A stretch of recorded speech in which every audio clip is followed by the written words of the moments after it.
Bonjour et bienvenue, vous êtes en direct sur Ziana TV, la chaîne au cœur des diasporas. C'est un entretien du jour spécial avec un homme qu'on a la chance sans doute de recevoir qu'une seule fois dans l'année, sinon tous les 2 ou 3 ans, puisqu'il s'agit de Georges Goma. Bonjour. Bonjour, Cyr. Georges Goma, je rappelle donc, vous êtes du Canada, vous êtes congolais bien sûr, mais vous venez du Canada, précisément du Québec.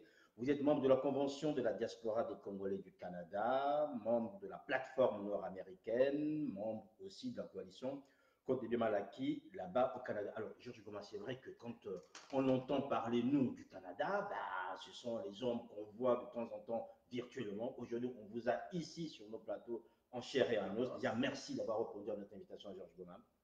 Merci, mais c'est un bonheur inexprimable d'être à votre antenne. Nous connaissons Ziana TV et c'est une chaîne qui marque la référence. Et être ici à votre plateau, c'est un honneur. Voilà, c'est aussi, aussi, un honneur pour nous de vous avoir. Alors, Georges Goma, on va peut-être rentrer par ces différentes organisations dans lesquelles vous militez actuellement. La Convention de la diaspora des Congolais du Canada, qu'est-ce que c'est? Ben, écoutez, c'est une organisation politique, disons-le, qui est née sur la base d'un fait. Le fait, c'est quand même la situation démocratique au Congo-Brazzaville. Au lendemain de la chute du mur de Berlin, il est arrivé au Congo-Brazzaville que les Congolais aient pensé à faire la politique autrement, en introduisant une nouvelle donnée qui était la démocratie. C'est-à-dire que l'accession au pouvoir était assujettie à un principe démocratique en bonne et due forme. Et je pense que sur ce point-là, le Congo-Brazzaville a été un champion, parmi les champions en Afrique, d'avoir un processus démocratique qui aboutit à une élection démocratique qui a porté Pascal Lissouba au pouvoir au Congo-Brazzaville, avec des étapes bien réussies. Pascal Lissouba a eu les 5 ans de législature et nous savons très bien ce qu'il en est advenu de ces 5 ans de législature. Le passage vers une autre législature a été marqué par une crise politique très profonde avec la guerre de M. Denis Sassou Nguesso de 1997. Donc la transition démocratique n'a pas pu avoir lieu. On ne va pas rentrer en détail dans ce point-là, je voulais simplement marquer le contexte, parce que, évidemment, vous parlez de la Convention née au Canada, comme les autres organisations nées dans d'autres géographies, voilà, mais c'est parti quand même d'un fait qu'il ne faut pas perdre de vue, parce que ça a commencé à ce niveau-là. Nous avons eu un coup d'État en bonne et due forme au Congo-Brazzaville pour les observateurs avertis. D'autres pourront dire que Pascal Lissouba ne voulait pas ceci, ne voulait pas cela, mais à la vue de tous les éléments comme ça fait 21 ans quand même, hein, on peut comprendre finalement ce qui s'était passé.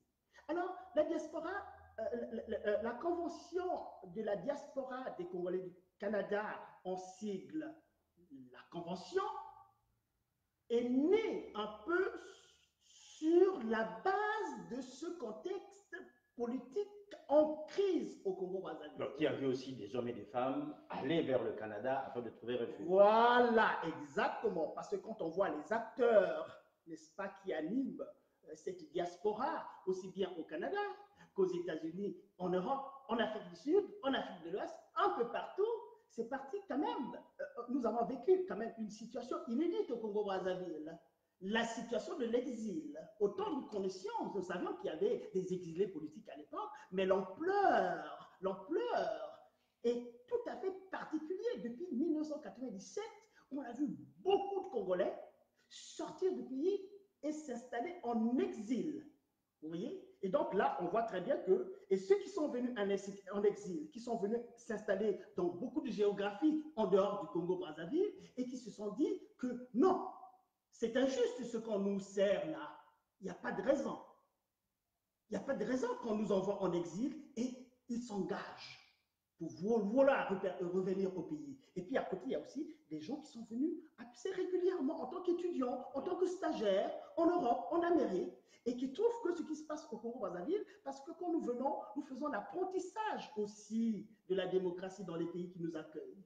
Et on voit les fruits de la démocratie dans le progrès que les pays démocratiques engrangent. Et quand nous voyons cela, nous rêvons à notre pays. Nous rêvons beaucoup au Congo-Brazzaville. Et puis ces jeunes qui sont venus régulièrement pour les études, qui ne sont jamais repartis au Congo, aussi s'engagent pour remettre un peu sur les rails le processus démocratique ou la transition démocratique, Sire. Oui, alors, Georges Goman, sauf que quand on parle souvent du Canada, on lorgne des États-Unis. C'est-à-dire qu'il y a une sorte de confusion, mais dans le bon sens du mot, hein, c'est-à-dire une sorte de fusion entre les acteurs qui sont venus quasiment dans les mêmes circonstances qui sont au Canada et ceux qui sont aux États-Unis. Oui. Comment ça se passe à ce moment-là? Est-ce que tout le monde se retrouve au sein de cette convention ou bien ceux des Américains ont encore une autre... Bon, déjà, il y a la notion de l'Amérique du Nord.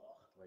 L'Amérique du Nord, c'est les États-Unis, le Canada et le Mexique. On a tendance à l'oublier. Il y a beaucoup de Congolais au Mexique. Avec Trump, aussi, hein. Ben oui, il y a des Congolais qui sont au Mexique aussi. Mais fondamentalement, quand on parle d'Amérique du Nord, on voit eux et les États-Unis et le Canada. Mais le Canada, c'est un pays. Les États-Unis, c'est un autre pays. Oui. Avec des constitutions tout à fait différentes. Peut-être avec une culture politique assez homogène. Globalement, on retrouve à peu près les mêmes choses parce qu'ils s'y côtoient la tradition anglo-saxonne et la tradition francophone. La preuve, au Canada, il y a le Canada français et il y a le Canada anglophone. Donc ça, c'est très, très important. Mais la Convention de la diaspora des Congolais du Canada est fondamentalement et clairement une organisation qui est née au Canada, purement canadienne. Au Canada, purement canadienne. Mais dans le processus de notre organisation et dans le processus de notre organisation, nous sommes à portée de main de nos frères qui sont aux États-Unis, qui aussi sont organisés, oui, qui sont très organisés. Et c'est sur cette base-là que nous nous sommes dit, mais tiens, entre l'Europe et les Amériques, il y a l'Atlantique là. Hein?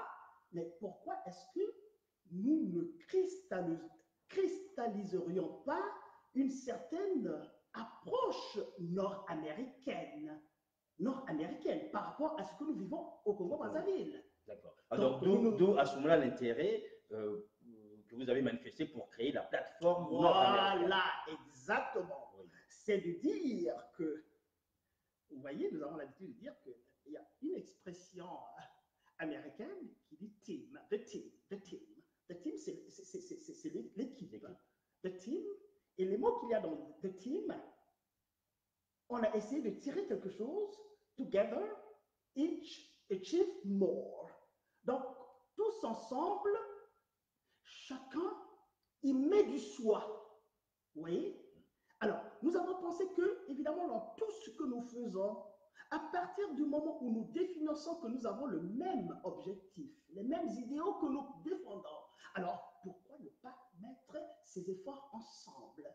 Et à partir du moment où, avec toute la révolution du virtuel, nous sommes en contact presque tous les jours et à tout instant avec nos frères qui sont aux États-Unis et d'ailleurs avec nos frères qui sont en Europe, un peu partout. La virtualité a eu ceci de particulier que nous sommes en contact presque tout le temps. Et puis on s'est dit, mais parfois, allons dans cette démarche-là. Et nous avons créé la plateforme nord-américaine à partir de laquelle nous avons fait un certain nombre d'actions.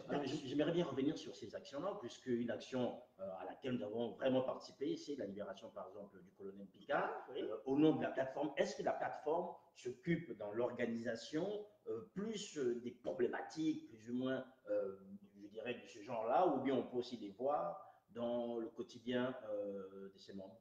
Bon, sans avoir le monopole, tout le monopole du bénéfice de la libération du colonel Picard sur la plateforme, il est bien vrai que nous y avons participé. Oui. Mais la libération du colonel Picard est aussi le résultat d'une activité diplomatique purement américaine aussi. M. Picard est un citoyen américain. Et que le département d'État américain s'était bien saisi de la situation de leurs citoyens américains au Congo-Brazzaville. Et que nous, au niveau de la Convention, nous avons les membres de notre, pas la Convention, je parlais de la plateforme nord-américaine, pardon, ça se contamine. Et nous, au niveau de la plateforme nord-américaine, évidemment, nous avons eu aussi à travailler avec les enfants du colonel Picard, qui ont fait un travail de fond, de travail énorme. Ils ont écumé les centres les organisations politiques américaines dans leur département, dans leur État, et qui se sont levés pour libérer, n'est-ce pas, leurs concitoyens emprisonnés dans les géants de M. Denis Sassou Nguesso au Congo-Brazzaville. Et puis nous aussi, au niveau de la plateforme, puisque nous travaillons dans cette mouvance-là, eh bien, nous y sommes allés aussi de notre part dans cette libération. Et puis, eh, ça a donné du fruit. Et nous avons beaucoup travaillé, n'est-ce pas, dans la libération du colonel Picard, mais pas seulement lui, le colonel Picard, mais tous les prisonniers politiques au Congo-Brazzaville, dont il est clair que pour les observateurs avertis, ils n'ont rien à foutre en prison au Congo-Brazzaville. Sauf qu'on a quand même constaté que depuis la libération du colonel Picard, ça s'est plus ou moins atténué par rapport à la situation des prisonniers. Ben oui, ça s'est atténué tout simplement parce que, ben écoutez, vous savez, M. Denis Sassou Nguesso, dans sa stratégie, hein, c'est une stratégie, ben, attendez, je vais dire clairement, hein, le Congo-Brazzaville, c'est une tyrannie, c'est une dictature. Quand on regarde la situation du Congo-Brazzaville, une fois de plus, j'en appelle aux observateurs avertis et objectifs, tout ce que l'offre politique de M. Denis Sassou Nguesso, c'est de renforcer quand même ce statut du Congo comme étant un État tyrannique. Ce qui veut dire que les gens que M. Denis Sassou Nguesso met en prison quand ils sont des Congolais, à partir du moment où M. Denis Sassou Nguesso a décidé de ne pas respecter le Congolais, eh bien, les Congolais qui sont en prison resteront en prison, tant qu'il n'y aura pas une force suffisamment forte pour demander à M. Denis Sassou Nguesso de les libérer sous contrainte. Donc, M. Picard... Il y a un citoyen britannique qui est aussi en prison, c'est M. Kone Makaya. Ah oui, c'est vrai, c'est vrai. Bougé, hein. Ben, c'est vrai, mais aussi, vous savez, les gens, je pense, ça c'est un point de vue tout à fait personnel, mais moi je parle, j'ai pas dit une chose au départ, M. Sirmakosso. Allez-y. Je suis Georges Goma et j'interviens à votre tribune en tant que Georges Goma. Tout à fait. Je n'ai pas eu le mandat ni de la Convention de la diaspora des Congolais du Canada, ni de la plateforme, ni de la coalition des Kantégué Balaki. Oui. Je suis venu en France pour prendre ces quelques temps de vacances et on ne peut pas venir en France rencontrer des collègues, des amis, des citoyens congolais qui se battent comme nous aux États-Unis et ne pas avoir de contact comme celui-ci, comme mon frère.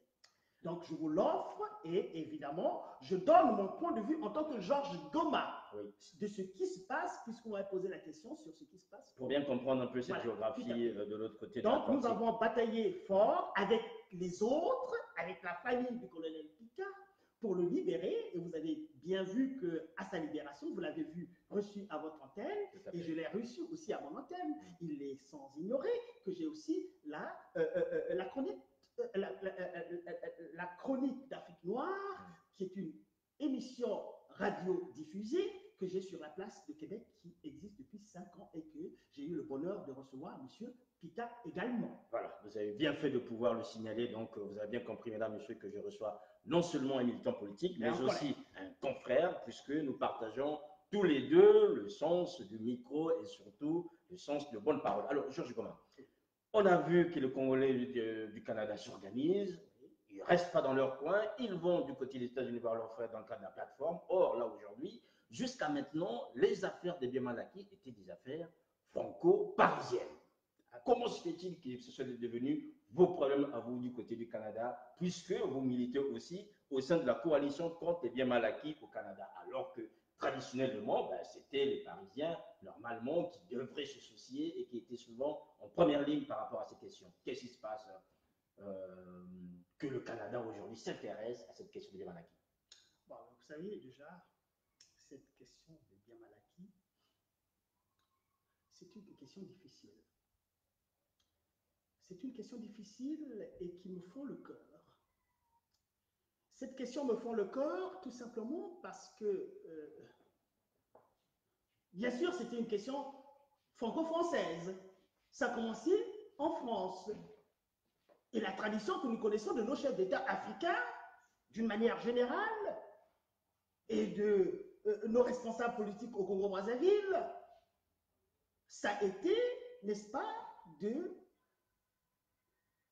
dilapider les biens publics et venir les planquer en Europe. Il y a une prestation onéreuse, n'est-ce pas, de ces biens mal acquis. En France, on le voit très très très bien et nous avons été informés par des organisations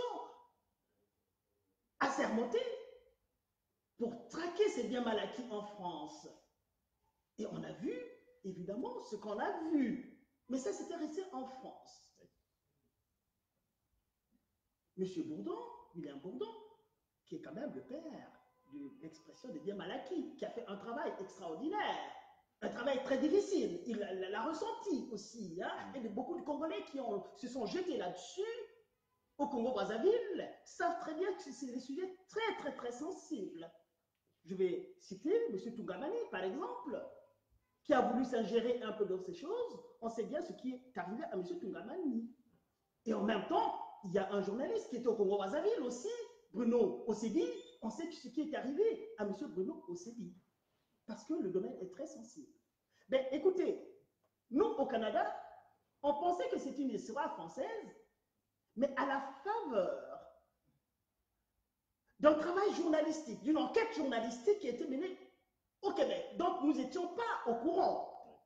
Monsieur Hugo Jonca, qui est un journaliste, n'est-ce pas, du journal de Montréal, a publié il y a un an, un peu plus d'un an, tout un article sur des investissements controversés des despotes africains et leurs familles et leurs proches au Canada, dans l'immobilier, fondamentalement. Une enquête de toute une année où il est passé, il a regardé, il a fouillé les documents, il a trouvé qu'évidemment au Canada et au Québec surtout, des despotes africains, parmi lesquels ceux du Congo-Brazzaville, qui m'intéressent pour moi en tant que Georges Goma, et les Gabonais aussi qui sont avec nous, parce que c'est une coalition qui est africaine, ce n'est pas congolais seulement. Tout à fait. Il y a des Tchadiens, il y a des Algériens, il y a tout ce monde-là à l'intérieur, vous voyez. Et puis quand nous voyons ça, nous nous sommes dit, mais c'est pas possible ça, ce n'est pas possible parce que, attendez, le Congo-Brazzaville, quand on fait la radioscopie de la situation du Congo-Brazzaville, mais c'est que c'est quand même lamentable de voir un pays qui est, on nous dit c'est le 3e producteur ou le 4e producteur de l'or noir en Afrique noire. Donc un pays pétrolier, oui, qui n'a pas que le pétrole, mais qui a également d'autres commodités, d'autres matières premières. Donc le Congo-Brazzaville a 4 millions d'habitants seulement, et avec surtout Sirmakosso, autour de 70 000 fonctionnaires. C'est-à-dire que fondamentalement, à partir dans un pays où l'initiative privée, où le secteur privé n'a pas été encouragé, ce qui veut dire que les 70 000 fonctionnaires, y compris ceux qui ont les postes fictifs, là, je ne sais pas comment on les appelle, mais les 70 000 fonctionnaires, ce sont des gens qui prennent en charge 10 personnes, chaque personne prend 10 personnes derrière lui en charge au Congo-Brazzaville. Oui. Mais comment se fait-il que le Congo-Brazzaville, un pays pétrolier qui a engrangé des sommes extraordinaires et qui avait créé, et c'est une bonne perspective, qui avait créé en passant un fonds pour les générations futures avec beaucoup de milliards dedans, se retrouve dans la situation où les Congolais n'ont pas, depuis beaucoup de mois, leur salaire. Mais c'est lamentable. Et quand on vient de vous flanquer à la figure comme ça, après une enquête sérieuse, faite par des organisations canadiennes qui ont les moyens de faire des enquêtes approfondies de la manière la plus objective qui soit, et qu'on vient de vous dire que voilà, il y a des milliards et des milliards qui sont investis ici au Canada, pendant que les Congolais meurent de faim, pendant que les Congolais ont du mal à envoyer leurs enfants à l'école, les Gabonais, les Tchadiens, les RDCiens, et un peu partout, les Ivoiriens aussi, parce que ce n'est pas seulement le Congo. Alors ça nous a révulsés. Ça nous a révulsés, on s'est dit, mais écoutez, on s'est interrogé, mais si on s'engage dans cette affaire-là, l'affaire est sensible et périlleuse, mais alors, si c'est périlleux, si on peut en mourir, mais regardez un peu tous souffrent. Donc nous avons pris le courage de nous engager dans cette affaire-là pour dire au monde entier que cela ne doit pas continuer. Alors, quelle est la situation concrètement? On va parler que des acteurs congolais. Qui est concerné dans cette affaire? Parce qu'on a quand même quelques noms, c'est toujours la famille de... Quel est l'état de la situation écoutez, l'état de la situation, c'est pas Georges Goma qui a fait des enquêtes là-dessus. Donc, pour cela, le cas... C'est vrai que William Sherpa, entre-temps, il y a eu une grande rencontre du côté du Canada. Oui. En tout cas... Est-ce qu'il y a de nouveaux éléments? On connaît aujourd'hui les noms qui reviennent quasiment. Est-ce que vous avez d'autres informations là-dessus? Bien nous faire plus ou moins l'état des lieux. L'état des lieux, c'est d'abord, avant même l'enquête de M. Jean-Car, il y avait déjà la situation de M. Wilfried Nguesso. M. Wilfried Nguesso, qui est le neveu de M. Denis Sassou Nguesso, et qui, en fait, a fait des investissements, n'est-ce pas, au Canada. Et donc, les autorités canadiennes eux-mêmes ont découvert un peu cette façon de faire des choses. Ils ont trouvé un ensemble, un faisceau d'indices qui n'était pas tout à fait correct et qui ont pris la décision ouvertement d'interdire M. Wilfried Nguesso d'accès au Canada, alors même qu'il avait sa famille installée au Canada et ses enfants installés au Canada. Sa famille est toujours? Mais la famille y est toujours, parce que la famille n'a rien à voir dans cette affaire-là. C'est M. Nguesso lui-même qui est impliqué dans ce qu'ils ont découvert dans les enquêtes. Donc, fondamentalement, il y a eu ce gros morceau-là que nous avons été informés par rapport à cela. Et quand on vous informe par rapport à cela, eh bien, les Congolais qui sont en exil, il faut le dire, et qui réagissent par rapport à ça, c'est de bonne guerre, non? Ce n'est pas eux qui sont à l'origine des enquêtes. Ce n'est pas eux qui ont dit que M. Nguesso a ceci. Ce sont les autorités canadiennes qui nous ont informé que M. Nguesso avait ceci et cela.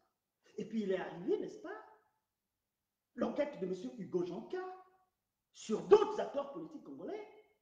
M. Bouya, par exemple, qui est quand même au centre de la chose. Et on sait très bien que M. Bouya est très proche de M. Denis Sassou Nguesso. Il est toujours, malgré toutes ces montagnes des informations qu'on nous apporte sur ce monsieur, sur les malversations financières et de l'argent planqué dans les paradis fiscaux, ainsi de suite. Et puis il y a eu d'autres personnages aussi au Congo-Brazzaville dont je n'ai pas forcément retenu les noms, les patronymes, mais fondamentalement, M. Bouya est quand même la personne qui est la plus centrale dans ce qui se passe au Congo-Brazzaville. Alors, quelle est finalement votre, je dirais, votre action par rapport à tous ces éléments? Ils sont à votre disposition.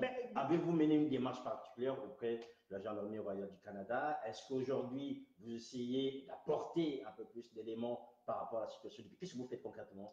Écoutez, nous, ce que nous faisons, simplement, nous ne nous engageons pas dans en fait, des actions qui ne ressortent pas de notre compétence. La Gendarmerie royale du Canada, la GRC, c'est l'institution par excellence qui traque, n'est-ce pas, les biens qui relèvent de cette criminalité financière et économique, ce qu'ils font toujours. Et puis, ils ont beaucoup travaillé dans les cas propres du Canada et aussi dans un cas tout à fait particulier qui est en rapport avec la Russie. Par exemple, la Russie avec un cas jurisprudentiel qui est l'arrêté Magnitsky. Magnitsky, c'est-à-dire les Russes qui venaient investir frauduleusement au Canada, où les responsables politiques du Canada ont pris des résolutions là-dessus pour arrêter un peu cette évolution.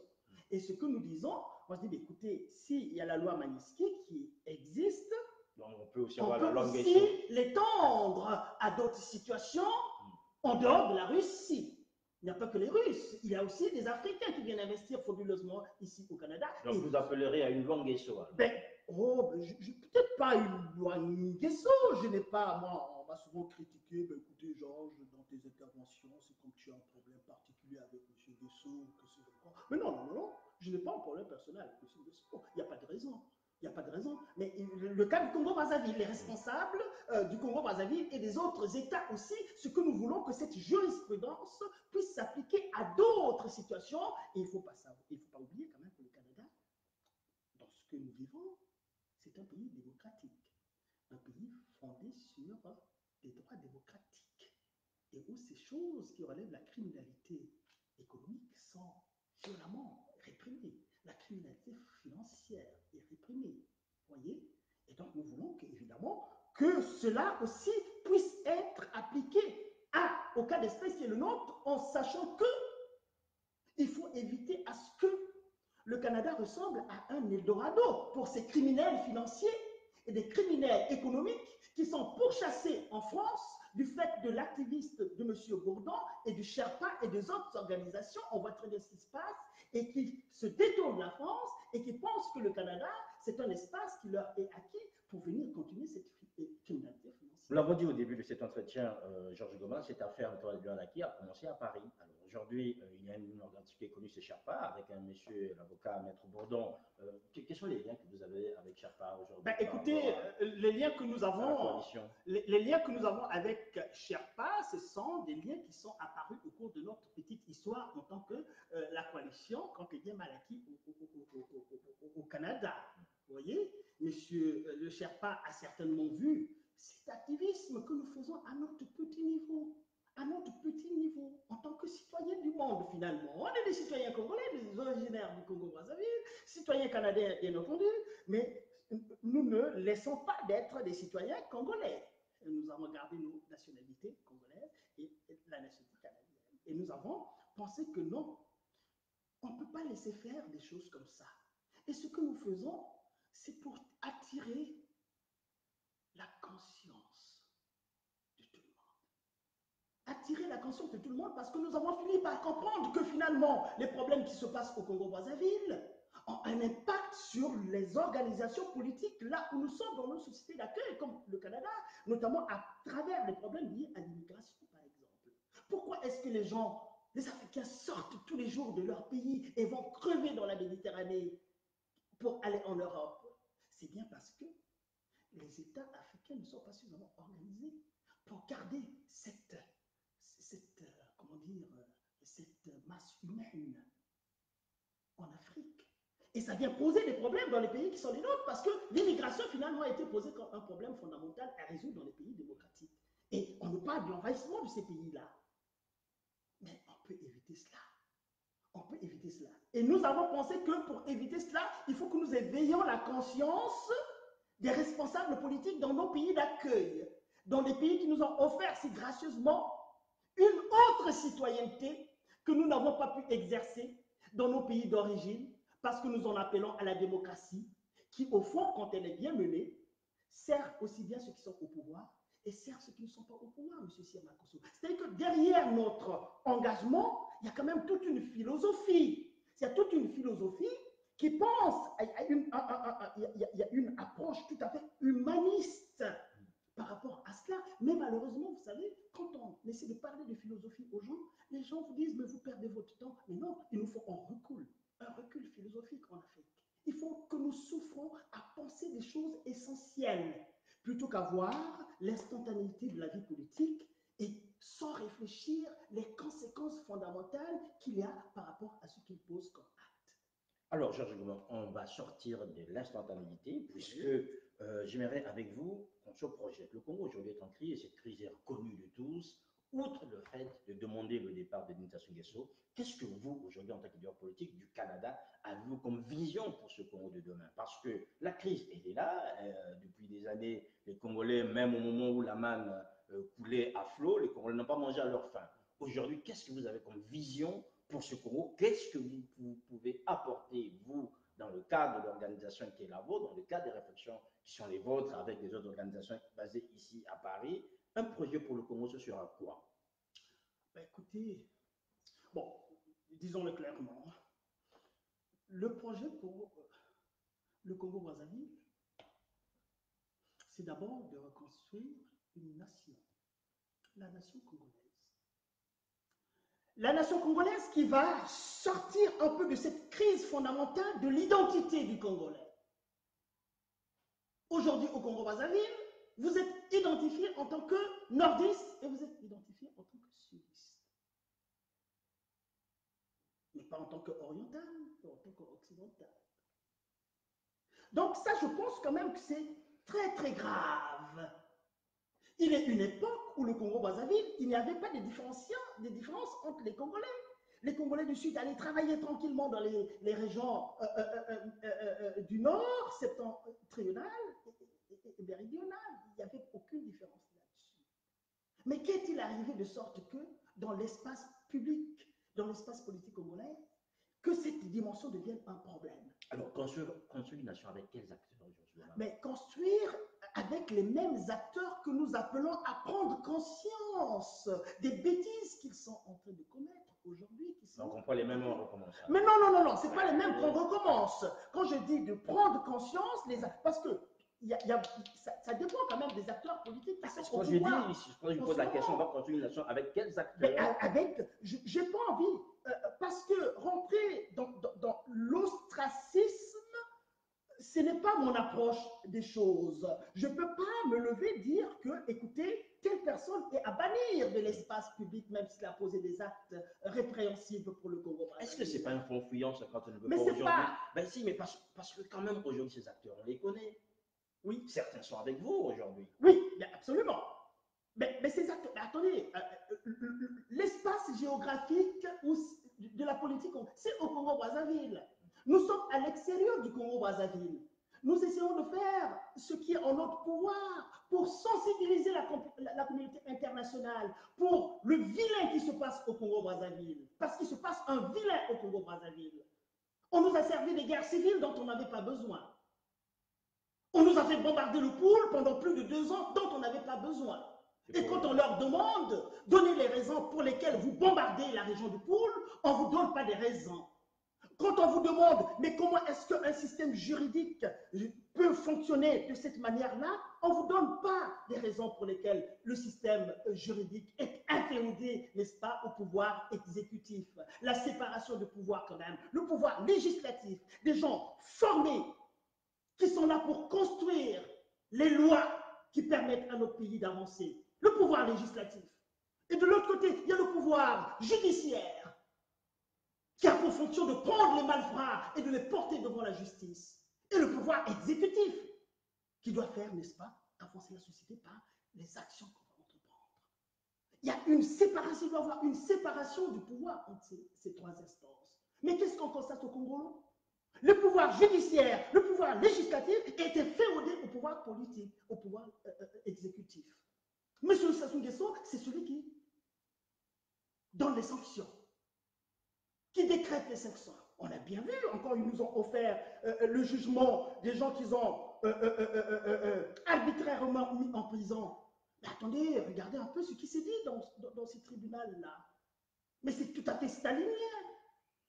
Il condamne monsieur. Bon, pour prendre monsieur Mokoko par exemple, voilà un monsieur qui n'a eu pour tort que de se porter candidat à la présidence de la République. Mais pourquoi n'avait-il pas le droit de se porter candidat en tant que citoyen congolais? Et on a vu ce qu'on a vu. On le fout en prison. Et on le colle 20 ans d'emprisonnement ferme, qui n'est pas basé sur rien, absolument rien. Et parfois, ceux qui sont là pour leur donner ces verdicts, ils sont mal au fond d'eux. Parce qu'il n'y a pas de cohérence entre la punition donnée et le fait qui a été posé. Donc voilà, nous sommes dans une situation comme cela. Donc notre activisme, au fond, je vais le dire encore une fois de plus, pour les gens qui pensent que les gens comme les gens... Moi, personnellement, je vais dire, moi, personnellement, ben, écoutez, les gens peuvent dire que oh, mais ils cherchent le pouvoir, ils cherchent le pouvoir, ils cherchent le pouvoir. Mais attendez, je leur laisse la liberté de le dire. Mais il faut qu'on comprenne aussi qu'il y a des gens qui, parfois, s'engagent. Ils s'engagent parce que le spectacle qu'on offre pour le pays est insoutenable. Alors, Georges Goma, si vous permettez, je vais juste prendre une réaction. Il y a Georges Faredri de la chose suivante. Monsieur Sirmakosso, dites à votre invité que le Congo ne peut se construire avec les acteurs qui ont détruit le pays. Il faut une nouvelle classe politique pour reconstruire une nation. Voilà, mais c'est une très très bonne question. Mais quand je dis que le Congo doit se construire sans ostracisme, parce que si vous mettez encore, mais comment vous allez mettre déjà cette nouvelle équipe qu'on appelle de tous nos voeux, oui. donc je peux faire partie moi aussi. Bien sûr. Je peux être moi aussi un directeur central, moi. J'ai la compétence pour ça. Je peux avoir la compétence pour ça. Je peux être moi aussi ministre. Je peux avoir la compétence pour ça. Parce qu'on a vu quand même qu'il y a des ministres que vous en trouvez, peut être député aussi.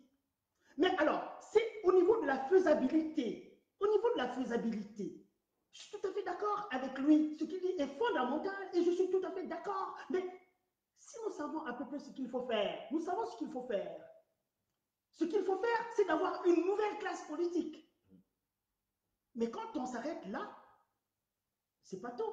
Quelle est la méthode que nous allons utiliser pour arriver à cela avec les clivages que nous connaissons aujourd'hui? On va ajouter des clivages aux clivages, des ostracismes aux ostracismes.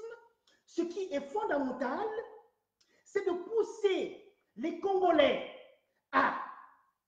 Oh, je suis un peu tenté de parler d'une autre conférence nationale parce que la conférence nationale, c'était quand même... Je vais vous lancer sur la conférence internationale, on reviendra parce que nationale, apparemment, c'est pas assez. Oui, internationale qui est plus ou moins dans les oui, on peut baliser oui. cela, mais que ça soit de toutes les façons, l'idée est la même. Alors, vous savez les mots qu'on utilise, mais le plus important, c'est de savoir définir la même idée. Oui. On utilise beaucoup de mots, mais ce que nous pensons au fond, c'est que les Congolais se mettent ensemble et surtout, connaissant un peu l'allure du Congo-Brazzaville, M. Sirmakusso, ça c'est plus important, mais cela ne se fera pas seulement entre les Congolais, entre eux, parce qu'on a vu que les gens qui détiennent le pouvoir aujourd'hui, comment ils procèdent. Il y a eu beaucoup de dialogue sur dialogue, mais ça a toujours abouti à un échec. C'est-à-dire c'est des gens qui sont disqualifiés. Ils sont disqualifiés, M. Sirmakusso, laissez-moi terminer. Terminer. C'est des gens qui sont disqualifiés, et donc nous avons besoin, n'est-ce pas, des médiateurs impartiaux qui doivent accompagner le Congo dans leur destin démocratique. C'est-à-dire que s'il y a une conférence nationale qui doit se faire, une conférence internationale comme ça d'autres le postulent, un rassemblement comme d'autres le postulent, tout ça c'est la même idée. Mais nous voulons le Congo fait partie prenante de la communauté internationale, M. Sirmakusso. Et nous avons besoin que la communauté internationale puisse nous accompagner dans ce destin pour arrêter un peu cette dérive que nous vivons au Congo-Brazzaville. Vous voyez cela? Je comprends très bien. Je suis tout à fait d'accord. Et puis, une fois qu'on a cet espace de liberté qu'on va se créer entre nous, aidé par la communauté internationale, parce que le Congo fait partie de la communauté internationale, mais tranquillement, il y a des gens qui vont se disqualifier tout de suite. Les gens qui ont été au pouvoir, tout le monde les voit, tout naturellement, sauf que M. Goma ne lève pour dire, toi, tu sors, tu vas au dehors. Il y a des institutions qui vont se mettre en place, qui vont les disqualifier tout à fait naturellement. Donc je pense qu'au niveau de la méthode, nous avons besoin de réfléchir aussi au niveau de la méthode parce que nous savons ce que nous voulons. Vous voyez? Oui. Ça, c'est mon point de vue. C'est votre point de vue qui est sans doute partagé par beaucoup de personnes qui nous suivent actuellement, Georges Goma, mais il faut aussi, je dirais, voir la réalité en face. Je comprends que vous soyez issu du Canada, ça nous fait, je ne sais pas, des milliers de kilomètres. Nous, ici à Paris, nous sommes à 8000 kilomètres. Rajoutez les 10 000 ou les 12 000 de chez vous là-bas, ça fait 20 000 kilomètres. Donc, on peut se poser certaines questions en se disant, la réalité, elle est toute simple. Aujourd'hui, à Brazzaville, l'équipe Denis Sassou Nguesso a fait le choix d'un certain type de Congolais qui conviennent pour l'accompagner dans son projet. Et dans cela, il y a aujourd'hui des partis dits officiels et d'autres qui ne le sont plus. Ces gens-là sont aussi des Congolais. Est-ce qu'à Brazzaville, on pense comme vous en disant Madame Monari, Monsieur Mokweke ou encore, je dirais, Monsieur Oba, tel autre acteur politique, a déjà une structure politique au sein de laquelle il s'était présenté en tant que candidat à tel ou tel jour. Aujourd'hui, ces partis n'existent, c'est comme si ces gens-là n'existaient plus. Pourquoi aujourd'hui vous voulez prendre des gants pour dire ces gens-là qui ont pillé le pays, ces gens qui ont mis le pays à part terre, on va quand même aller les chercher parce que c'est de Congolais, alors qu'eux ne se prennent absolument de rien, Georges Goma. Moi, je serais tenté de dire qu'évidemment, les gens qui se sont illustrés par des comportements qui sont tout à fait critiquables, qui ont mené le pays, qui ont foutu le pays dans un ravin, hein, qui ont détruit le pays, parce que le Congo-Brazzaville, c'est un pays qui est complètement par terre, qui est complètement par terre. Pourquoi les associer aujourd'hui pour rebâtir? J'aimerais bien vous dire que ce serait bien de ne pas les associer. Mais c'est pourquoi je vous ai dit que nous savons ce qu'il faut faire. Ce qu'il faut faire, évidemment, tous les Congolais du nord au sud diront que non, vous n'allez pas associer quand même à ce nouveau Congo dont nous appelons de tous nos voeux. Associer, ces anciens qui ont foutu le pays par terre. C'est pourquoi je dis, au niveau de la méthode, qu'est-ce qu'on propose? Au niveau de la méthode, qu'est-ce qu'on propose? Mais concrètement, aujourd'hui, on n'a rien à proposer. Aujourd'hui, le système du Congo-Brazzaville, militarisé jusqu'aux dents. Pourquoi les Congolais sont atones, c'est-à-dire ne peuvent plus parler? Il arrive des moments, quand même, dans la vie politique, où les citoyens jouent leurs doigts, se révoltent. L'annonce du changement de la Constitution, 5% des gens sont allés pour ce changement de la Constitution, mais 95% ont refusé. Mais qu'est-ce qui est arrivé? On a buté des jeunes qui ont été massacrés. Et voilà une méthode, vous avez une méthode qui est en face. Mais cette méthode a échoué parce que, oui. En fait, il faut dire les choses telles que ces choses sont. Parce que ceux qui nous ont dit qu'ils étaient de l'opposition, on dit l'opposition, quand on voit les choses telles qu'elles sont passées, je ne sais même pas s'il y a il y a certainement une opposition, mais j'aimerais parler de la résistance finalement. Parce que finalement, les gens qui ont la clairvoyance sur des choses et qui ne veulent pas être pris par cette escroquerie politique, parce que je l'ai dit aussi souvent, il se passe une grande escroquerie politique en Congo, managée par M. Denis Sassou Nguesso et son équipe, ça c'est clair et net. Il va s'en dire. Mais pour une personne qui conserve le pouvoir par la force des armes, qui est prête à buter les Congolais sans sourciller, on l'a vu tout au long de cette histoire récente. Mais si l'opposition ou la résistance ne s'organise pas en conséquence, on a bien vu comment est-ce que cette opposition s'est effilochée. Les Fatima Diala, les Kolela, où sont-ils aujourd'hui? Où sont-ils aujourd'hui? Il n'y a pas que, ça c'est le plus essentiel. Oui. Et autour d'eux, il y a toutes ces personnes qui accompagnent M. Denis Sassou Nguesso dans son escroquerie politique au Congo-Brazzaville.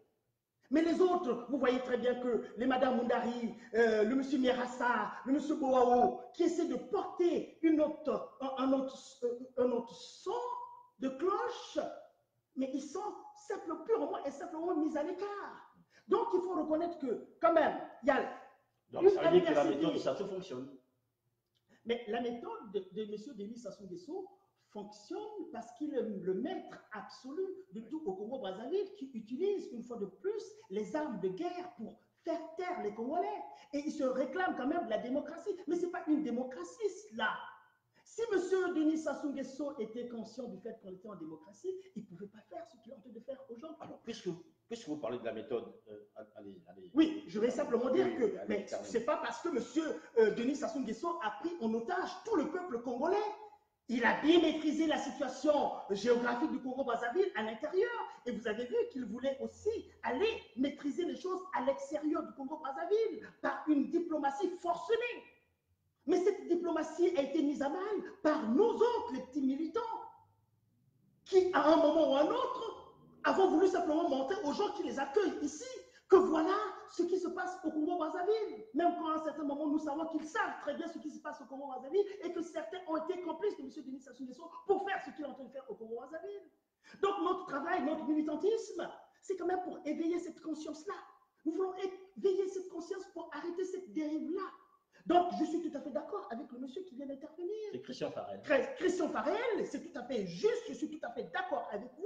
Mais si vous nous proposez une bonne méthode qu'il faut pour que nous arrivions à un résultat, je suis tout à fait d'accord. Alors, il y a quelqu'un qui a une méthode, c'est Modeste Moukadia. Modeste Moukadia, depuis quelques temps, depuis sa sortie de prison, je l'ai reçu il y a quelques jours, il explique que voilà, il nous faut une conférence internationale. On oublie tout ce qu'on fait à Boko, en Bazandonga, là. Nous allons nous retrouver. Je vais juste terminer l'argumentaire de M. Moukadia, c'est de dire on oublie tout ce qu'on fait au Congo, on se retrouve sur le plan international. Maintenant, cette conférence qui était au départ conférence internationale pour le Congo, maintenant conférence internationale des Nations Unies pour le Congo. Est-ce qu'aujourd'hui, pour vous, c'est une méthode qui conviendrait afin que ce Congo se retrouve pour trouver une solution par rapport à la situation? Je l'ai dit tantôt, monsieur Modeste Moukadia, que je connais virtuellement aussi, avec qui j'ai eu des échanges, avec qui nous avons parlé évidemment dans sa démarche de cette conférence internationale du Congo-Brazzaville, et nous avons beaucoup échangé là-dessus.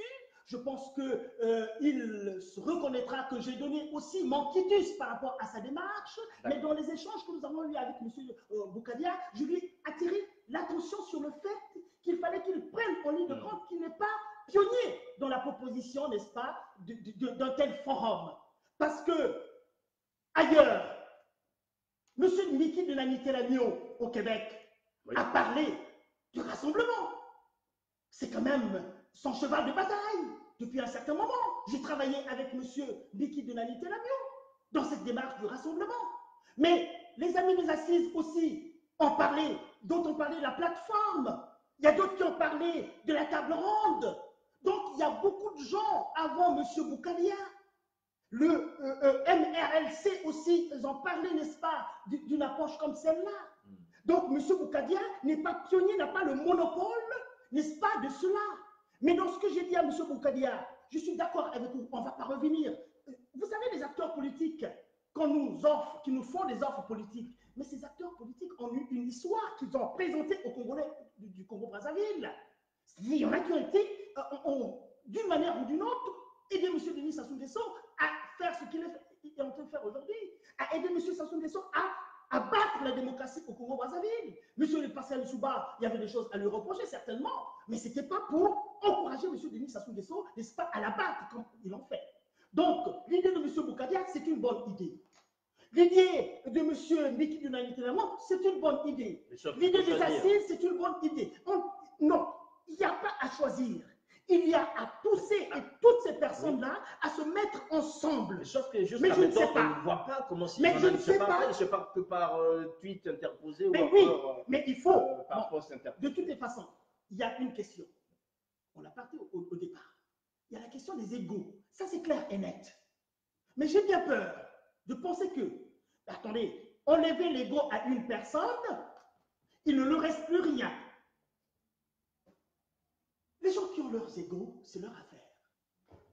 Mais il faut savoir que ce qui est fondamental, si nous sommes conscients de la situation de la dérive au Congo-Brazzaville, parce que M. Denis Sassou Nguesso est en train de travailler à vouloir mettre son fils, ça c'est une question, c'est clair et net. Mais alors, les Congolais doivent chercher, je n'ai pas la science infuse, ni la solution la plus essentielle. Mais les Congolais doivent se mettre ensemble. Je ne sais pas comment on va le faire, mais il faut cristalliser toutes ces idées-là qui tendent vers là, un certain type de rassemblement ou une conférence internationale.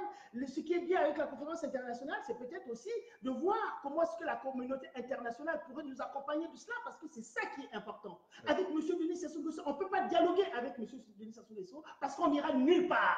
M. Denis Sassou Nguesso a une carrière politique exécrable. Donc, on peut déjà l'exclure. Je ne sais pas si on va dire l'exclure. Je pense qu'avec les mécanismes qui sont beaucoup plus drainés par cet apport de la communauté internationale, pourront appeler M. Denis Sassou Nguesso à s'auto-exclure lui-même. C'est ça la difficulté de la chose. On ne peut pas dialoguer avec M. Denis Sassou Nguesso parce qu'il a fait beaucoup de dialogues qui n'ont abouti à nulle part, alors qu'il avait tous les moyens pour faire ces dialogues d'Evo, de CBT et même le dialogue de 2002 de toutes les façons. Donc il faut que M. Denis Sassou Nguesso comprenne tout simplement qu'à un certain moment, il faut quand même essayer de se raviser. Se raviser. Qu'il pense un peu, je l'ai souvent dit aussi, qu'est-ce que M. Denis Sassou Nguesso aimerait qu'on retienne de lui dans l'histoire du Congo-Brazzaville? Bon, c'est des petites choses, il s'en fout certainement, mais on ne peut pas s'empêcher de le dire parce que c'est ça qui nous voulons arriver à une situation au Congo-Brazzaville qui soit semblable à la situation du Ghana.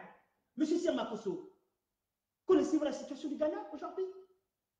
Parce qu'au Ghana, il y a une circulation des élites qui se fait à la merveille. Nous avons vu une image des 4 présidents successifs du Ghana être ensemble et parler des choses qui au Congo-Brazzaville, un ancien président, c'est soit un président en exil, c'est soit un président sous terre, c'est soit un président en prison, ou bien c'est un président qu'on laisse en liberté qui se tait. Alors, il y a juste une interpellation de Christolino Moncourt. Sassou ne détruit pas aujourd'hui seulement avec l'ancienne classe, mais aussi avec la nouvelle classe politique, à l'instar de son fils et bien des jeunes visages de la politique congolaise aujourd'hui. C'est bien une nouvelle classe politique, mais qui détruit. Ben oui, mais c'est la stratégie de monsieur. Mais bien sûr, il a tout à fait. C'est quasiment la même chose aussi. C'est un observateur. Oui, oui. qui dit quoi? Oui, non, mais c'est quasiment la même chose, disait aussi un autre internaute. Hein, bon, je veux dire ceci. Ils ont raison. Je souscris à ce qu'ils disent là, parce que ce qui se passe au Congo-Brazzaville, c'est quoi? Ben, vous comprenez très bien. Non, écoutez, moi, sincèrement, l'histoire, j'aime l'histoire. Je pense que pour comprendre la réalité d'aujourd'hui, vous savez, il y a beaucoup d'acteurs politiques au Congo-Brazzaville qui sont nés autour de la guerre de 1997. Oui. Mais ces jeunes-là n'ont pas le recul nécessaire pour vivre ce que nous avons vécu, nous qui sommes nés bien avant cette période-là. Mais la démarche de M. Denis Sassou Nguesso, vous voyez très bien que quand il s'engage à reconquérir le pouvoir qu'il a perdu par les urnes, par les armes, mais il est accompagné. Alors, jusque-là, mon cher Georges Goma, nous avons parlé de Sassou Nguesso, on va aussi parler un peu de l'opposition. Oui. Tout ça, que fait l'opposition? Sassou avance, l'opposition attend, souvent on attend action-réaction, sauf que Sassou, action, il n'y a pas de réaction, action, il n'y a pas de réaction. Et jusqu'aujourd'hui, je vous pose la question, puisque les hommes que vous avez cités tout à l'heure, que ce soit Tchati Mabiala et monsieur, je dirais, Parfait Kolela, j'ai fait quand même des hommes qui ont animé ces élections présidentielles qui sont encore au niveau du référendum. Aujourd'hui, ils sont avec le camp Sassou. Que devient l'opposition quand on sait que votre parti... Je suis désolé. L'acteur principal de M. Denis Sassou Nguesso, c'est-à-dire qu'on ne peut même pas parler de l'opposition sans avoir l'influence de M. Denis Sassou Nguesso là-dedans. On ne peut pas parler de la situation. Ça, c'est mon point de vue, je peux me tromper. Et c'est mon droit le plus absolu de me tromper. On ne peut pas parler aujourd'hui de la situation du Congo-Brazzaville sans parler de l'influence déterminante que M. Denis Sassou Nguesso exerce sur toute la situation politique du Congo-Brazzaville. Bon, M. Kolela n'est pas de l'opposition maintenant. Ce n'est pas de le proclamer. C'est pas de le proclamer. C'est aussi de le montrer. M. Tati Mabiala ne fait pas partie de l'opposition. Mais c'est le chef de pas... l'opposition. Mais non, mais le chef de file de l'opposition, tel que l'a décroté M. Denis Sassou Nguesso. Mais il n'a pas dit non plus. Hein. Il n'a pas dit non. Mais il n'a pas. Non, mais écoutez, si M. Denis Sassou ne le dit pas, ben écoutez, moi je le dis. Moi je le dis. Si vous mettez les gants, moi je ne mets pas les gants. C'est clair et net. Voilà. Ou on est des analystes politiques pour voir un peu ce qui se passe au Congo-Brazzaville, ou on ne l'est pas. Monsieur Tati Mabiala et monsieur Kolela et leur entourage, ceux qui participent à la mangeoire, comme on le dit, ne sont pas partis de l'opposition. À la limite, ce que je peux accorder qui sont partis de l'opposition, c'est Madame Mounari, c'est monsieur Boao, c'est monsieur Nierassa, c'est monsieur Kifoussia, c'est des gens comme ça. Et je ne sais pas si c'est vrai, les médias sociaux nous ont montré que voilà, c'est des gens qui ont été, n'est-ce pas, mis à leurs partis ont été, oui, voilà, ils n'existent plus. Alors vous voyez très bien que M. Denis Sassou Nguesso voit que les gens qui sont les corps. Non, les radicaux, puisqu'on dit l'opposition radicale. Attendez, ces gens n'ont toujours pas été des radicaux.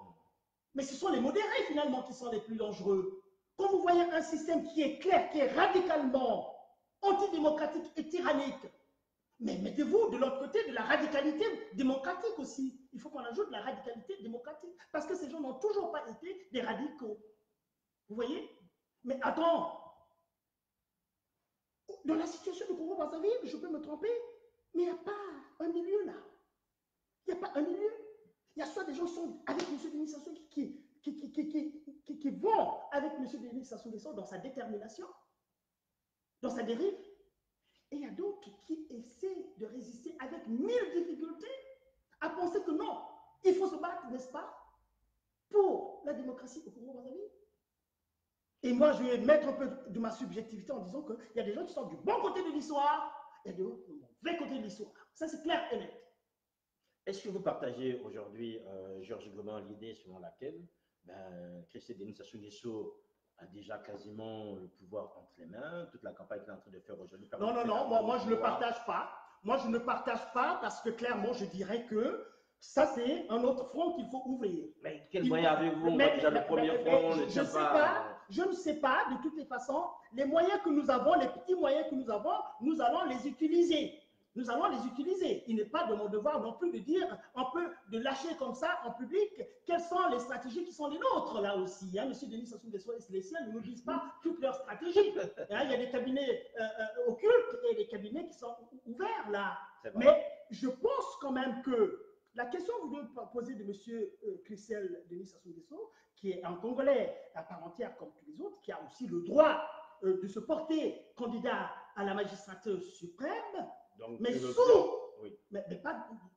Enfin, parce que certains mais ont non, dit non, non, mais comme ça. qui ne peut Nous ne sommes pas dans un contexte monarchique au Congo-Brazzaville. Parce que, attendez, on le voit se pavaner un peu partout. On le voit être présenté dans des cabinets avec des présidents tierces. Mais il est en campagne déjà. Donc, c'est clair et net que dans la perspective de M. Denis Sassou Nguesso, c'est d'assurer une dévolution du pouvoir qui est une dévolution monarchique du pouvoir. Parce que à Kinshasa, il y a Kabila, fils qui est là. Au Togo, il y a Eyadema, fils qui est là. Au Gabon, il y a Bongo, fils qui est là. Et puis, ben, M. Sassou Nguesso ne pense pas à autre chose que de faire la même chose. C'est peut-être un contexte tout à fait différent au Congo-Brazzaville. Et nous ne serons pas, de toute façon, nous combattons M. Denis Sassou Nguesso dans sa perspective, ce n'est pas son fils que nous n'allons pas combattre. Vous voyez? Il n'est pas question. Si M. Christelle Denis Sassou Nguesso veut se porter candidat, il y a d'abord des préalables. Les préalables, c'est de rompre la circulative, la crise politique, sociopolitique au Congo-Brazzaville. C'est-à-dire un forum où tous les Congolais doivent se retrouver avec la communauté internationale pour mettre sur pied de nouvelles institutions. Donc la conférence internationale. Pourquoi vous ajoutez M. Boukadia? La conférence internationale, si vous voulez. Une conférence internationale, on peut le dire de cette manière-là, et M. Boukadia sera, n'est-ce pas, comptable de cette conférence internationale, y compris d'autres personnes qui sont dans la diaspora et qui sont au Congo-Brazzaville, tous les Congolais. Vous voyez, c'est ça, évidemment. Il ne faut pas personnaliser. Est-ce que le Canada pourrait recevoir cette conférence? Ah, mais le Canada est tout à fait libre de recevoir cette conférence internationale. Les États-Unis sont libres, tout à fait indiqués pour recevoir cette conférence internationale. La France aussi peut être libre aussi de recevoir. Les Pays-Bas aussi peuvent être libres. L'Angleterre, partout, ou bien l'Afrique aussi. On peut aller en Afrique aussi. On peut aller en Afrique du Sud aussi pour faire cette conférence internationale. C'est simplement vous dire que ça, ce n'est pas le point le plus essentiel, la géographie qui accueillerait cette conférence internationale. Ce qui est plus important, ce sont les préalables. Quelle est la conditionnalité pour que ça se passe correctement? Qu'il n'y ait pas des gens qui viennent tirer la ficelle de leur côté et continuer la dérive du Congo aujourd'hui. Vous comprenez très bien que le Congo-Brazzaville est très mal en point. Et il faut arrêter cette dérive, monsieur Boukadia, monsieur Sir Makosso. Vous avez parlé tellement de monsieur Boukadia, il doit être très content, monsieur Boukadia, que nous parlons de monsieur Boukadia. Bien sûr, monsieur Boukadia. Allez-y. Voilà, je voulais simplement dire, monsieur Sir Makosso, il nous faut cela. Il nous faut cela parce que si on ne le fait pas, y compris M. Denis Sassou Nguesso lui-même et les gens qui sont derrière lui, ils auront toujours des problèmes. Ça, c'est clair et net. Il ne faut pas qu'ils pensent que la dévolution monarchique du pouvoir va régler leurs problèmes. Ils vont, et je vais terminer ceci, terminer avec M. Denis Sassou Nguesso ceci, avec ce que nous avons observé au Congo-Brazzaville. Si ce jeune garçon, je dis bien ce jeune garçon, persiste à vouloir remplacer son père, il ira au-devant des grandes difficultés parce que la situation du Congo, telle que l'a bâti son père, avec des mines antipersonnelles placées partout, quand je dis les mines antipersonnelles, c'est au sens figuré. Vous comprenez ce que je veux dire? Eh bien, le jeune Christelle Denis Sassou Nguesso sera obligé de massacrer plus de personnes que l'a fait son père jusque-là parce qu'il faudra qu'il s'installe durablement au pouvoir à partir du moment où même dans son propre camp, il y a du rififi. Et Dominique Okemba et tous les autres, beaucoup sont contre une éventuelle candidature de ce jeune garçon. Alors, je pense quand même que ça, c'est un conseil que je donne à M. Denis Sassou Nguesso, c'est d'arrêter les frais. Dire à son fils, écoute mon fils, mes enfants, vous avez engrangé suffisamment d'argent qui vous permettra de vivre à la 10e génération. Allez vous planquer quelque part. Laissez un peu les autres. Qu'ils reprennent leur pays. Qu'ils reprennent leur pays. Et je vais voir un peu comment ils vont... qu'ils nous donnent ce défi-là. Laissez-leur ce pays-là. Je vais voir. Maintenant, s'il peut partir à l'étranger lui aussi, continuer à tirer les ficelles, il va voir notre capacité à remettre ce pays, n'est-ce pas, sur les rails. Alors, quelqu'un à qui on a demandé de remettre ce pays sur le rail, M. Goma, c'est le ministre, le Premier ministre, pardon, M. Clément Mwamba. Aujourd'hui, la situation, la crise sociale est très, très, très importante. On voit qu'il est maintenant un deuxième gouvernement, il fait ce qu'il peut, mais la chose ne marche pas. Est-ce qu'il devrait rester là ou bien aller s'occuper Écoutez, là directement, M. Clément Mwamba, c'est un acteur politique autonome qui a une expérience politique. C'est pas à Georges Goma de penser que M. Mwamba devait rester là ou ne pas rester là. Vous pensez bien que là M. Sassou fait partie, vous ne pouvez pas avoir un avis aussi sur le Premier ministre de M. Sassou. Écoutez, mais écoutez, le point de vue que j'exprime pour M. Denis Sassou Nguesso, oui, c'est le même point de vue que j'exprime M. Mwamba. Pour moi, je ne reconnais pas du tout M. Mwamba en tant que tel, parce que je ne reconnais pas de toutes les façons les institutions post-guerre civile ou post-2002. Moi, je ne les reconnais pas, on l'a redit.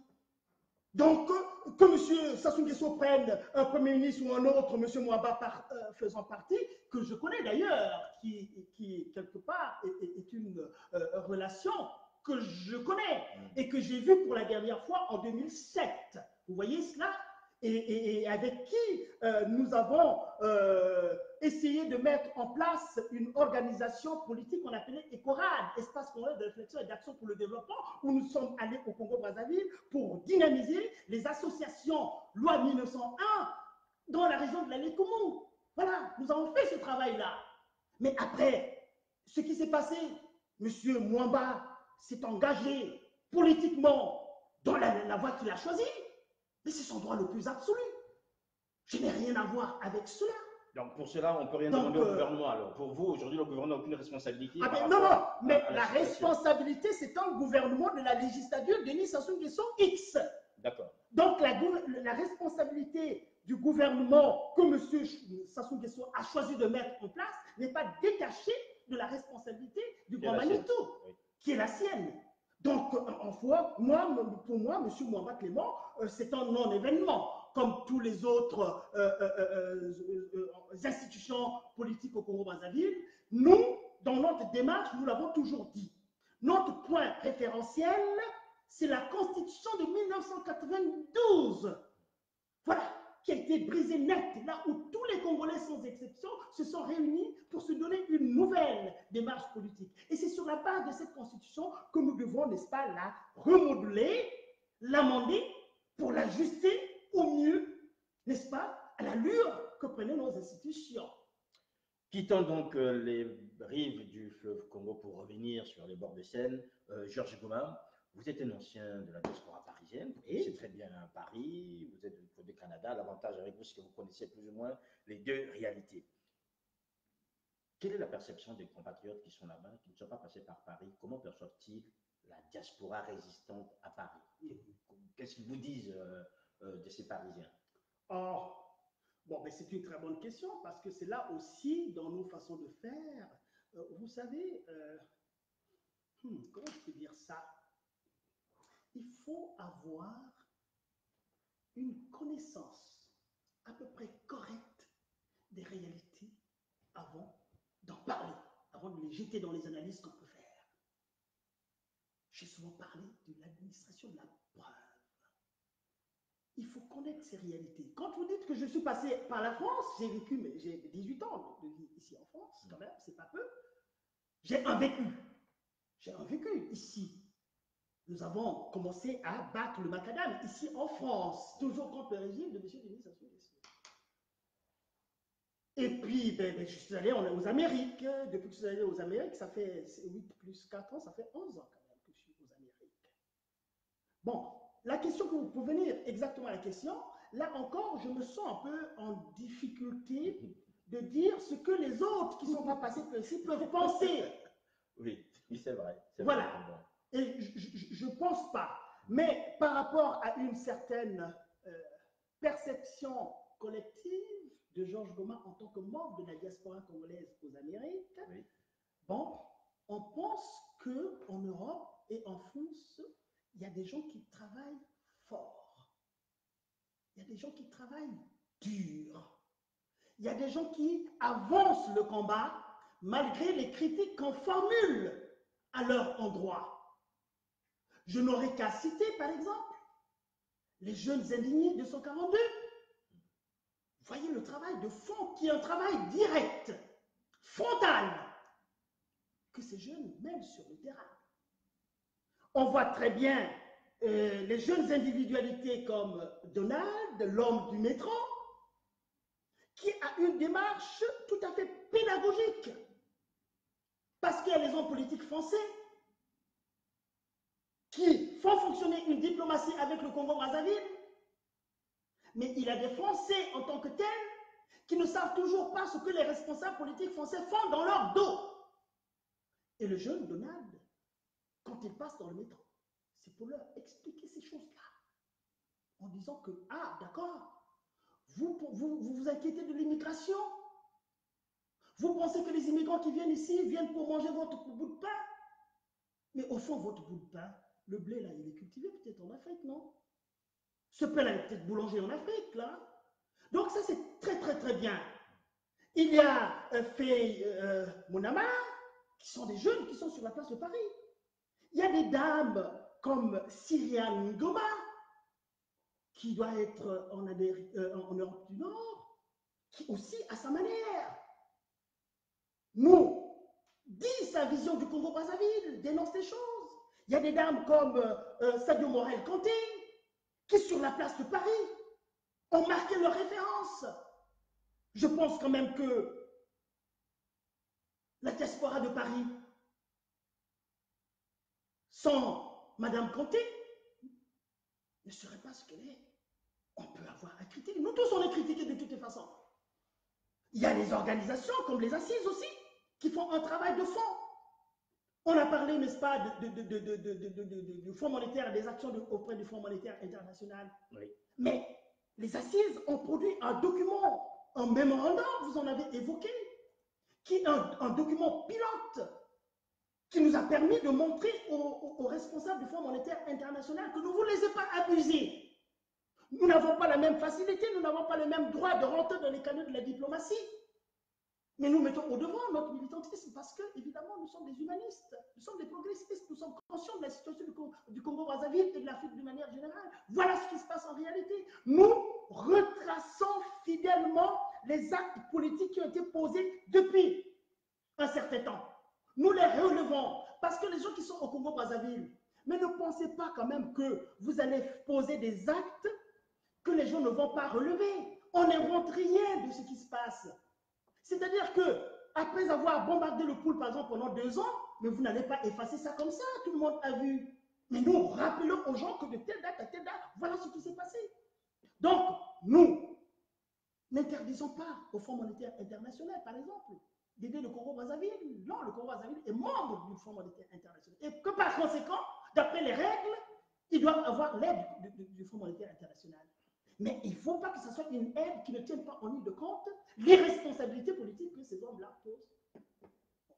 Donc, la vision que nous, en Amérique du Nord, nous avons, n'est-ce pas, des amis qui sont ici en Europe et en France, c'est des organisations qui s'efforcent de faire ce qu'ils peuvent pour faire avancer le combat. Mais à côté de ça, nous savons aussi qu'il y a des frères sur le même espace géographique qui merdent, qui se sont happés, qui se font happer par le système au Congo-Brazzaville, qui se sont, enfin, moi je le dis comme ça par rapport à ce qu'on voit, je n'ai pas la preuve palpable que telle personne a eu tel argent ou tel argent pour briser le combat.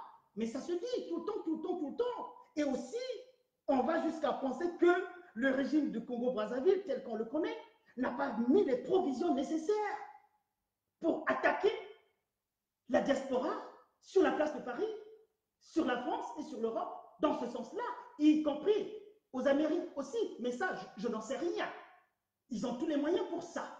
Vous voyez? Donc, c'est cette vision un peu bipolaire des gens qui se battent et des gens, malheureusement, qui se laissent avoir pour freiner le combat pour la démocratie au Congo-Brazzaville. Alors, vous avez une vision bipolaire, je peux peut-être ajouter un troisième pôle, donc tripolaire sans doute, c'est celui de la dispersion. Oui, ah bien sûr que oui, mais cette vision, c'est la dispersion. C'est tout le problème. Vous en parlez des conférences d'influence internationale, de plateformes, de rassemblements et tout cela. Mais c'est tout ce problème-là, c'est-à-dire l'action est dispersée, l'énergie est dispersée. Quand il y a beaucoup de... Vous laissez sortir cette énergie n'importe comment, ça ne fait pas un impact. Mais quand vous cristallisez cette énergie-là, et que vous accompagnez la cristallisation de cette énergie avec la conscience de la situation de dérive que vit le Congo-Brazzaville, vous atteignez, n'est-ce pas, des résultats parce que les responsables politiques à l'étranger, notamment les responsables politiques français, la France a une incidence, une influence fondamentale sur le Congo-Brazzaville de par les relations historiques que nous avons avec la France. La France est le premier partenaire économique du Congo-Brazzaville.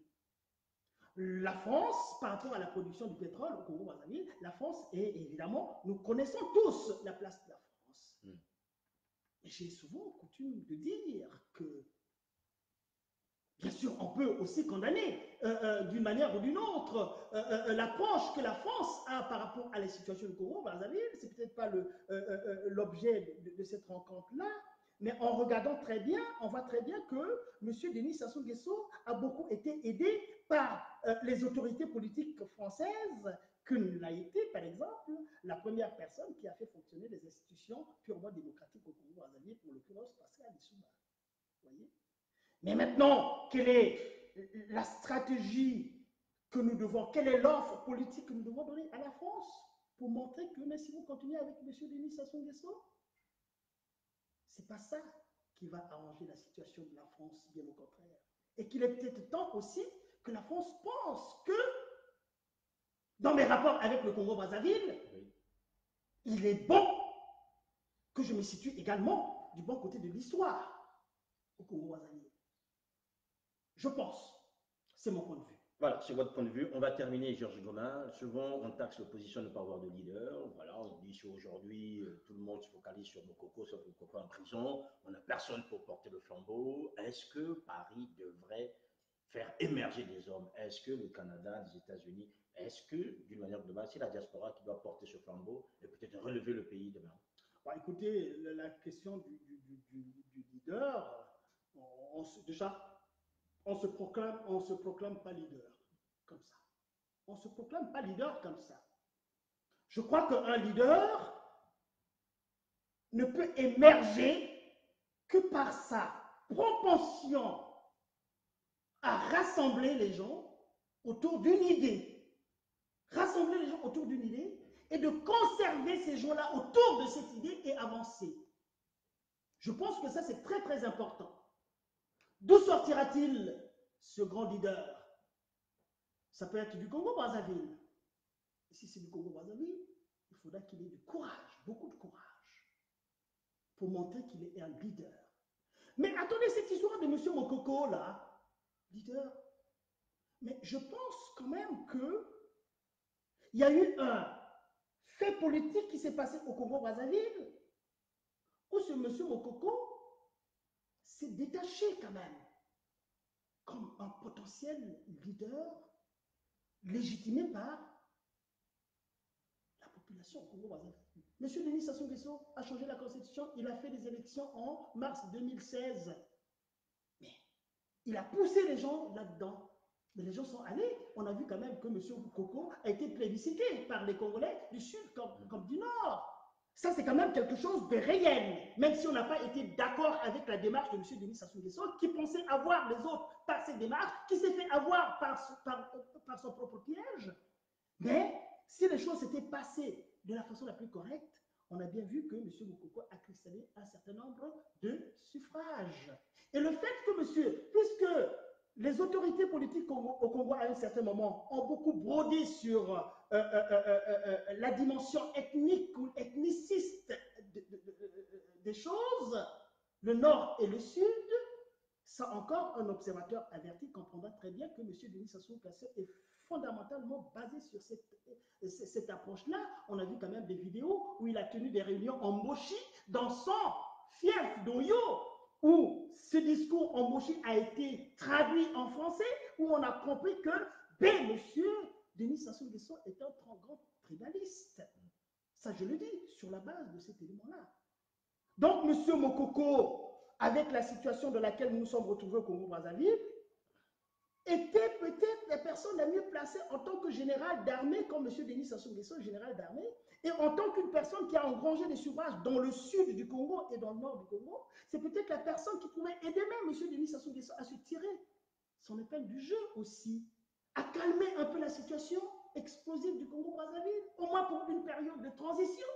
Parce que le départ de M. Denis Sassou Nguesso nécessitera nécessairement une période de transition au Congo-Brazzaville où il faut remettre les choses à leur place.